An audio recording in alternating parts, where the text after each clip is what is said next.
অনেক ধন্যবাদ যে আজকে আপনাদের মূল্যবান সময় নষ্ট করে আমাদের এই সময় যোগদান করেছেন। আমি পড়ছি তোমার যে আপনাদের ভালো করে মঙ্গল করি।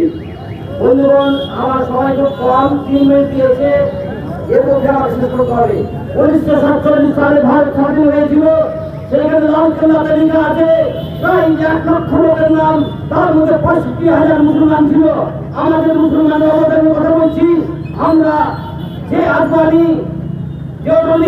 পাকিস্তান থেকে এসেছিল, সে হলো ভারতী, আর আমরা ভারত স্বাধীন করা হয়েছে। আমরা দেশটাকে বহিরাগত, তার বুঝেন সময় এসেছে, সুযোগের সদ্ব্যবহার করতে হবে।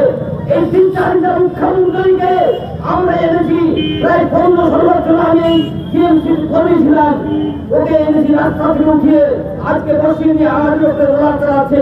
রোলার তো কেমন রোলার, যারা তাদের সামর্থ্য তাদের উপরেই রোলার চালাচ্ছে।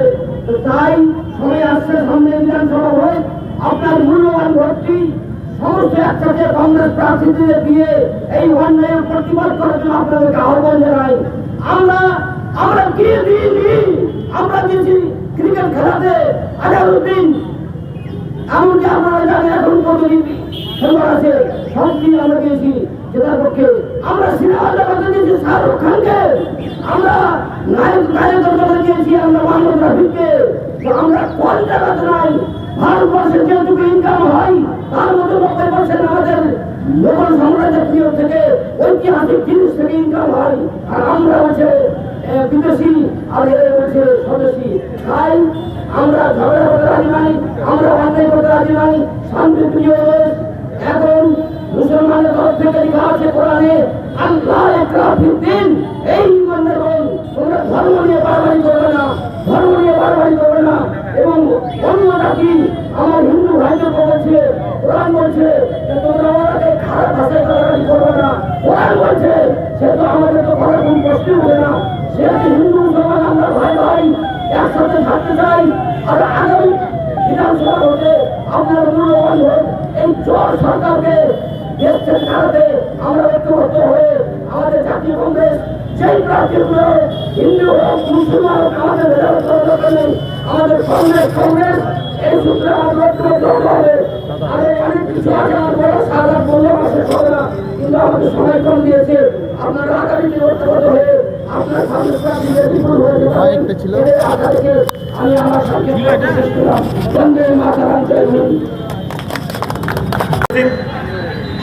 ব্লক নেতৃত্ব, আমাদের জেডপি মেম্বার সাহেব চৌধুরী মহাশয় এবং সর্বোপরি আমাদের যুব কংগ্রেসের যে ছেলেরা আছে এবং আমার সামনে বিভিন্ন ব্লক থেকে আগত, বিভিন্ন গ্রাম থেকে আগত মহিলা এবং যারা এসছে এখানে, সবাইকে আমার আন্তরিক অভিনন্দন।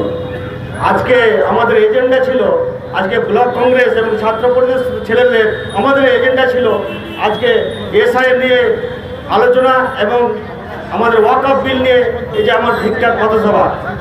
মূলত আমাদের এই দুই এজেন্ডা, এটা আমাদের পূর্ববর্তী বক্তা বললেন কথা যে আমাদের বিজেপি একটা সাম্প্রদায়িক দল এবং তার সঙ্গে হাতে হাত মিলিয়ে বর্তমান তৃণমূল কংগ্রেসের সুপ্রিমো অর্থাৎ পশ্চিমবঙ্গের মুখ্যমন্ত্রী, উনি বিজেপির সঙ্গে হাত মিলিয়ে চলছে এবং তার প্রমাণ গত সেপ্টেম্বর অক্টোবর মাসে ওয়াকফ বিল নিয়ে যথারীতি ওকে চিঠি দেওয়া হয়েছে, আবার রিমাইন্ডার চিঠি করেছে, আবার নভেম্বরে চিঠি করেছে।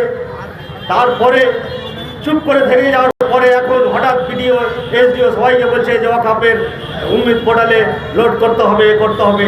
তাই পরিষ্কারভাবে বোঝা যাচ্ছে এইখানে এই যে পশ্চিমবঙ্গের সরকার এই যে পরিষ্কারভাবে বিজেপির সঙ্গে আঘাত আছে এবং দুই সরকারের গঠবন্ধন করে আমাদের এখানে সাম্প্রদায়িক দাঙ্গা লাগাচ্ছে এবং সাম্প্রদায়িক মুসলিম মাইনরিটির সমস্ত সম্পত্তি প্রোটেক্টে ওটাকে মানে লুটে খাওয়ার যে একটা চক্রান্ত পশ্চিমবঙ্গ সরকারের, সেটা পরিষ্কারভাবে সাধারণ মানুষকে আমরা জানিয়ে দিতে চাই। সাধারণ মানুষ হয়তো আপনারা পেপার পত্রিকা দেখছেন যে কত মিথ্যা কথা বলে, মিথ্যার শেষ নয়, মিথ্যা বলে কতদিন টিকা থাকা যায়। আজকে পশ্চিমবাংলার মাটিতে দেখুন আজকে কত অন্যায় অত্যাচার হয়ে যাচ্ছে।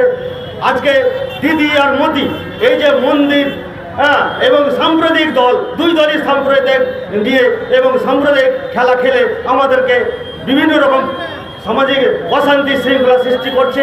তাই আমি বন্ধুগণ আপনাদের কাছে একটা বিনীত অনুরোধ এবং বারবার আমি আপনাদের কাছে অ্যাপিল করছি, কালিয়াচক 2 নম্বর ব্লক কংগ্রেসের তরফ থেকে, যুব কংগ্রেস ছেলেদের পক্ষ থেকে আমি বলতে চাই, আপনারা আগামী 2026 সালে বিধানসভা নির্বাচন আসে, তাই মিথ্যাবাদী সরকারকে উৎখাত করে এই সাম্প্রদায়িক শক্তি, দুই পার্টির যে সাম্প্রদায়িক শক্তিকে নিয়ে সমাজে এবং বিভিন্ন যে জায়গাতে অশান্তি সৃষ্টি হচ্ছে, তার বিরুদ্ধে ভোট করে আগামী দিনে পরিষ্কার একটা সুষ্ঠু কংগ্রেস জাতীয়তাবাদী দল এবং ধর্মনিরপেক্ষ দল, আজকে যে দল ভারতবর্ষের মধ্যে পৃথিবীর সংগ্রামী এবং সংগ্রাম করে স্বাধীনতা এনে দিয়েছে, তার নেতৃত্ব দেন রাহুল গান্ধী দিচ্ছে। বর্তমানে উনি কাশ্মীরে কন্যাকুমারী হেঁটে পদযাত্রা করে মানুষের সমস্যার সমাধানের কথা শুনেছেন নিজে।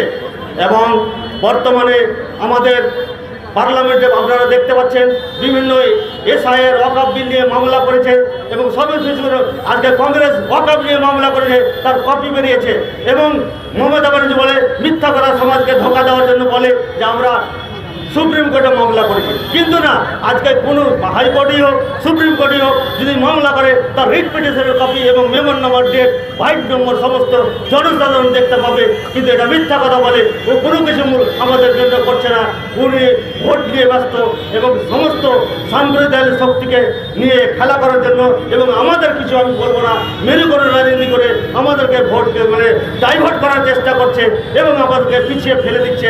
তাই এর প্রতিবাদে আগামী 26শে বিধানসভা নির্বাচনে আপনাদেরকে যোগ্য জবাব দিয়ে এদিকে প্রতিহার করে আবার ভারতের জাতীয় কংগ্রেস আবার প্রতিষ্ঠিত করে সরকারকে গঠন করার দায়িত্ব আপনাদের জনসাধারণের। তাই আপনাদেরকে বলছি, বড়জোরে বিনীত অনুরোধ, আপনারা আগামী 26শে ভোটকে কংগ্রেসের হাত শক্ত করতে, রাহুল গান্ধীর শক্তি করতে, প্রিয়াঙ্কা গান্ধীর হাত শক্ত করতে, সোনিয়া গান্ধীর শক্ত করতে এবং সর্বোপরি আমাদের মালদাতে বরকত গনি খানের যে সব অরস আছে এবং ঈশা খান চৌধুরী আমাদের নেতৃত্ব দিচ্ছেন মালদা জেলা কংগ্রেসের, ওনার হাত শক্ত করতে আপনাদেরকে আহ্বান জানাচ্ছি। এই বলে আমি আমার বক্তব্য শেষ করছি। জয় হিন্দ। এরপর আমাদের